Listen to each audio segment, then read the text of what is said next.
Why would you hate art? Well, I don't know. I watch My Little Pony. I'm not going to answer that question. But I can see the cold, dead stares on your faces. You don't think I can answer the question, why do bronies exist? Well, you see, I have brought a resume with me. You see, I watched the show 3 times over now. I have seen, for the past 3 years, I've seen countless creations from the My Little Pony community, and I am a big brony. Now, you may be asking yourself, did he say brownie? No, I said brony. You see, a brony is basically an adult male who's a fan of the show, My Little Pony and Friendship is Magic. Now, you may also be asking yourself, My Little Pony, isn't that a show for little girls? And you'd be correct, but hear me out, guys. The show is actually quality. But it wasn't always like that. You see, Hasbro, the company in charge of the MLP franchise, had created 3 separate iterations of the show before. They were all marketed towards little girls, and guess what? They all sucked. It wasn't until Lord Faust, the creator of My Little Pony Friendship is Magic, that there was an actually good show that was created, and it made Hasbro a big stack of moolah. According to a 2014 annual report by Hasbro themselves, My Little Pony had a record that year, grossing over 1 billion smackaroos in global retail sales. In other words, money! Usually, though, a show doesn't get too popular without some sort of special factor tied to it. What was MLP's special factor? Unexpected quality. I mean, look at this animation and tell me with a straight face, oh, I don't know, it seems kind of boring and lame. Who are you? My Little Pony honestly has some very good animation, and there are still many impressive scenes to gawk at to this day. Another reason is the stacked lineup and the cast. Of course, you already had the creator who had worked in shows previously, like Foster's Home for Imaginary Friends and the Pop-Up Girls, shows you might already know. With voice acting, you had people like John Delancey, Tara Strong, Cole Oliver. You might know Tara Strong from roles like Timmy Turner, Harley Quinn, or Raven from Teen Titans. You also had Daniel Ingram, a master musician who was in charge of the songs of MLP. This man has won awards and written songs for stars such as Emily Blunt, Christian Chinoa, and Weird Al Yankovic, surprisingly. The show is also very tightly written, as evidenced by the season 7 episode, The Perfect Pair. And yes, if you were wondering, that is indeed a pun. They love puns. This episode has a rating of 9.5 out of 10 on IMDb. If you were to watch any episode of the show, I highly recommend it being this one. I hope you begin to understand why bronies do indeed love this show. Speaking of bronies, let's get back to them, shall we, and discuss where they came from in the first place. Well, see, 4chan, many users of 4chan decided that one day that when the show came out, they were going to ironically watch the show. And well, hold on a second. What the heck is 4chan? Well, 4chan is a chatting site where anybody can talk about any specific thing while also being able to remain completely anonymous. Yeah, 4chan is a very toxic place. According to Samuel Greengard, a writer for Britannica, 4chan housed neo-Nazis, white supremacists, had a lot of harassment, and generally had a lot of controversies tied to it. This did not do bronies many favors.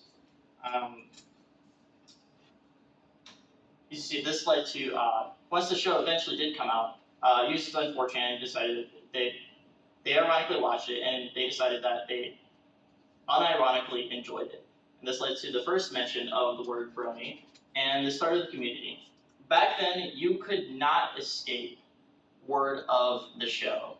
If you were on the internet, you would be hearing about the show, and it led to more people getting curious about the show, watching the show, and contributing more to the spread of bronies. It spread so quickly, in fact, that the news picked up on it and decided to report on the anomaly that was the bronies. The mainstream media, however, was not very kind to bronies, calling them losers, and many other words that I will not say.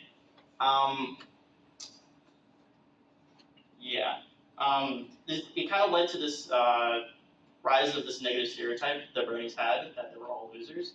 But people who saw this negative stereotype as the truth, they kind of neglected to kind of see the other remarkable things that bronies have done. One example being bronies for good, a dedicated group of bronies who advertise different charities. Seeds of Kindness, who are another dedicated group of bronies focused on spreading positivity and kindness around the world, and also raising money for charities. And you have 100 plus brony collaboration, all singing the song "You Will Be Found" to raise money for the Trevor Project, which is also a charity. As you can see, bronies are not just dedicated to the show, but also to bettering the world around them, and also charities. See, but there is a not so great part of the community that some people might know, and it existed back in the early days of the fandom. It is like there are some fan content that is indeed disturbing, and I'm not gonna lie, yeah, some of it is very bad, but it is not representative of the whole community. Focusing on the bad stuff underscores all the creative talent that goes into some of the indeed really good kid-friendly stuff, and honestly some of the non-kid-friendly stuff that exists in the community, because some of it is actually pretty good and worth of note. But here comes a big reason why many people came to hate the bronies. Masculinity, specifically a lack of it. Many people who look at the brony community think that no bronies have any of those like masculine traits, and it causes them to see them in a light of like, oh, this man's not masculine. Oh, that's kind of weird. That's a problem. But you see, first of all, there are actually bronies who have masculine traits. As the manliest brony in the world, Dusty Cat. And also, there are actual people in the military who are bronies. Just because a man isn't exactly manly does not really make them a loser or a bad person. Gender and societal norms have also changed over time. We got rid of slavery, so I think it's too far-fetched to believe that femininity and masculinity can also change over time. An example of this would be, according to William Kramer, a journalist on BBC News, men used to be the ones to wear high heels because for practical purposes. And point is, it kind of lessens this strict concept that we need to perfectly stick to a clear idea of what femininity and masculinity is. And if change is just going to keep happening over and over again, why does it matter when it comes to watching the show My Little Pony? Well, let's take a look at some of the other societal norms when it comes to being a fan of something. Fan of Star Wars or Star Trek, go to their conventions. This is generally seen as more normal than watching My Little Pony.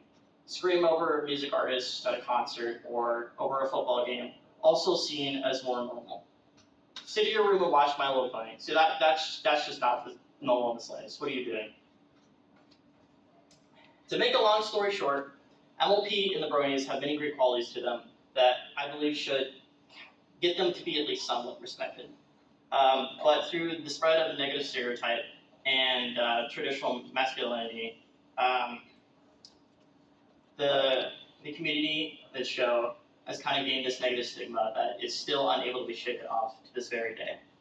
It's not always a bad idea to question the stuff that everyone believes in. You see, bronies exist because of dedication, passion, proving the world wrong. In my eyes, bronies are art. So tell me, why would you hate art? Well,